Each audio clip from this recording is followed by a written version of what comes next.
नमस्कार, आप देख रहे हैं पॉलिटिकल आइडिया और मैं हूं प्रदीप कुमार। मित्रों, आज मैं बात कर रहा हूं बिहार विधानसभा चुनाव के संदर्भ में। जितने भी जातीय पहलवान हैं वो बिहार के चुनावी मैदान में आ चुके हैं। जितने भी जातीय पहलवान हैं सब के सब चुनावी मैदान में हैं।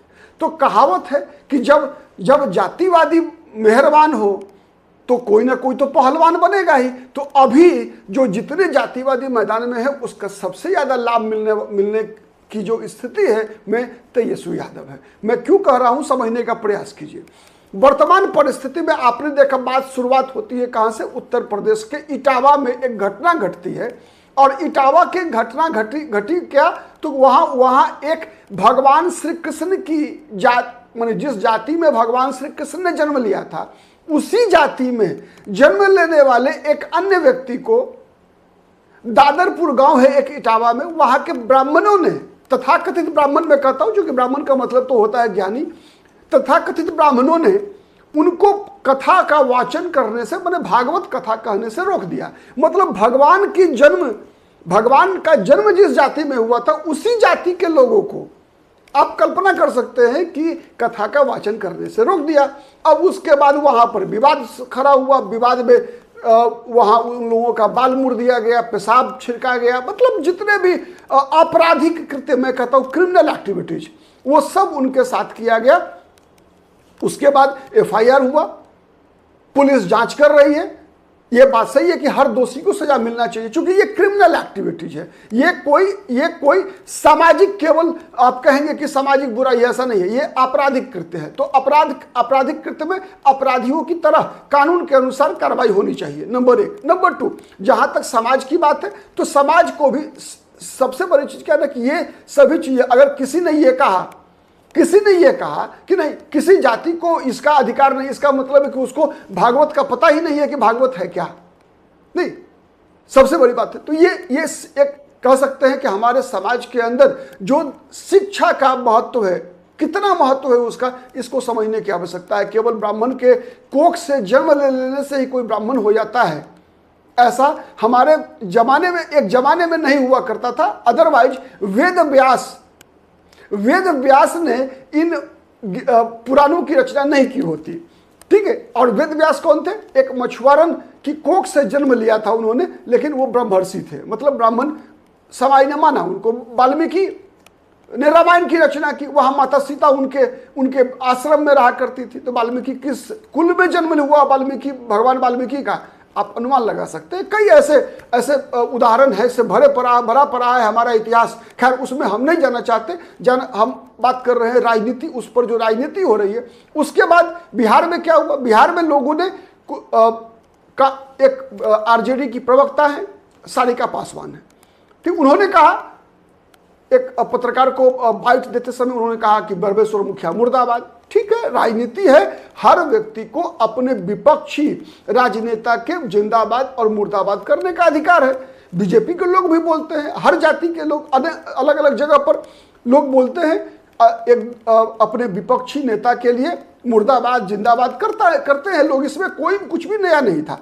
लेकिन उसी पर जो प्रतिक्रिया एक आई, एक आशुतोष कुमार है, कहते हैं अपने आप को, खुद को वो कहते हैं एक जाति विशेष का नेता, भूमिहार जाति का नेता, सवर्णों का नेता कहते हैं अपने आप को। और उन्होंने जिस अमर्यादित शब्दों से जवाब दिया सारिका पासवान की, आरजेडी की प्रवक्ता का, वो सभ्य समाज में कम से कम इतना बात तो कर सकता हूं मैं कि अगर वो आशुतोष कुमार अपने आप को ब्रह्मर्षि कहते हैं, ब्रह्मर्षि मतलब समझ रहे हैं, ब्रह्मर्षि अगर कहते हैं अगर, तो उनके शब्द ब्रह्मर्षि के लायक नहीं थे, नंबर 1। नंबर 2, अब कैसे उनका मकसद, एक तो हो गया कि वो ब्रह्मर्षि के लायक उनका शब्द नहीं था। जिस प्रकार के शब्दों का उन्होंने उपयोग किया मैं दोहरा नहीं सकता, ठीक है। और उसके बाद प्रतिक्रिया में सारिका पासवान ने भी जैसे शब्दों का इस्तेमाल किया आशुतोष कुमार के लिए, चलिए आशुतोष कुमार के लिए चलेगा, लेकिन आशुतोष कुमार पर को जवाब देते समय अब आप किसी समाज के किसी वर्ग को या आशुतोष कुमार की पूरी जाति को उसके लपेटे में ले लेती है, तो वह भी स्वागत योग्य नहीं है, वह भी अक्षम्य है। क्योंकि उसका एक हिडन एजेंडा है, उसका एक अलग मकसद है। कैसे? अब समझिए, एक और नेता है आरजेडी में, महिला नेता है निराली ठाकुर। वो भी उसी जाति से आती है जिस जाति से आशुतोष कुमार आते हैं। अब वो सारिका पासवान को फिर वो गाली दे रही है। सोशल मीडिया पर आप देख लीजिए, जो भी लोग आपको दिखेंगे, चाहे वो सारिका पासवान को गाली दे रहे हो, चाहे वो आशुतोष कुमार को गाली दे रहे हो, सब के सब का मकसद एक ही में दिखेगा आपको। क्या दिखेगा? समाज के अंदर वैमनस्य पैदा करना। किस लिए वैमनस्य पैदा करना? जिससे कि आने वाले चुनाव में वोट की खेती हो सके। और ये बात सही है, जब वोट की खेती की बात है तो बार बार बात तो आएगी बहुजन चूंकि जिसके पास वोट की ताकत है, फायदा उसी को मिलना है। तो फायदा में कौन रहे? तेजस्वी प्रसाद यादव? नहीं।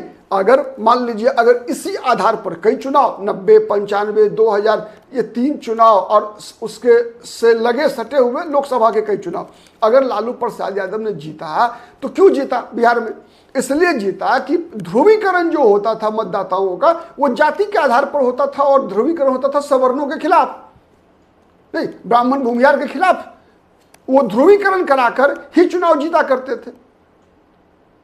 तो 90 से 2005 तक जितने भी चुनाव हुए, 2005 में छोड़ दीजिए आप, 2005 में नीतीश कुमार मुख्यमंत्री बने, नवंबर वाला चुनाव में, मार्च वाले, फरवरी वाले चुनाव में बहुमत नहीं मिला था किसी को। खैर, उस चुनाव में भी आरजेडी सबसे बड़ी पार्टी थी। बात मैं दूसरी कर रहा हूं, मैं बात कर रहा हूं कि देखिए मकसद कहां है छुपा हुआ। सबके पीछे मैंने जिस बात की चर्चा की कि हिडन एजेंडा है, तो हिडन एजेंडा क्या है? एक, निराली ठाकुर किस पार्टी से जुड़ी हुई है? याद है पिछले चुनाव के से पहले क्या हुआ था? ठाकुर का कुआं वाला विवाद। अब उस पर बाद में आता हूं। पहले देखिए, निराली ठाकुर आरजेडी नेत्री हैं, सारिका पासवान आरजेडी नेत्री हैं, आशुतोष कुमार आरजेडी के लिए चुनाव प्रचार करते हैं लगातार।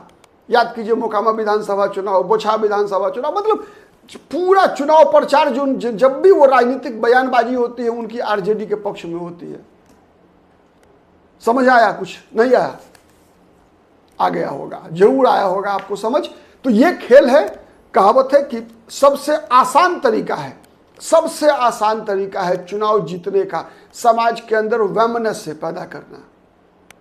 जब आपके पास कोई भी सकारात्मक कुछ दिखाने को कम घट जाता है, तो ही आप नकारात्मकता के आधार पर चुनाव जीतने का प्रयास करते हैं। और वर्तमान परिस्थिति ऐसी है कि देश में हर राजनीतिक दल कम या ज्यादा इसी को सबसे महत्वपूर्ण सहारा मानता है, नकारात्मक राजनीति। किसी न किसी के खिलाफ ध्रुवीकरण कराओ, चाहे कोई 10% के खिलाफ 90% का ध्रुवीकरण करना चाहता है, या कोई 15% के खिलाफ 85% का ध्रुवीकरण कराना चाहता है। हर कोई ध्रुवीकरण कराकर ही चुनाव जीतना चाहता है। यह सबसे बड़ा दुर्भाग्य है देश का, इस देश के लोकतंत्र के लिए। और निश्चित जब देश की राजनीति में सबसे महत्वपूर्ण अगर आज भी कोई फैक्टर है तो वो फैक्टर है जाति। इसीलिए जातिवादी मेहरबान, तो फिर इस चुनाव में तेजस्वी यादव को पहलवान बनने से कोई नहीं रोक सकता है। आज के लिए इतना ही। बहुत बहुत धन्यवाद। नमस्कार। जय हिंद, जय भारत।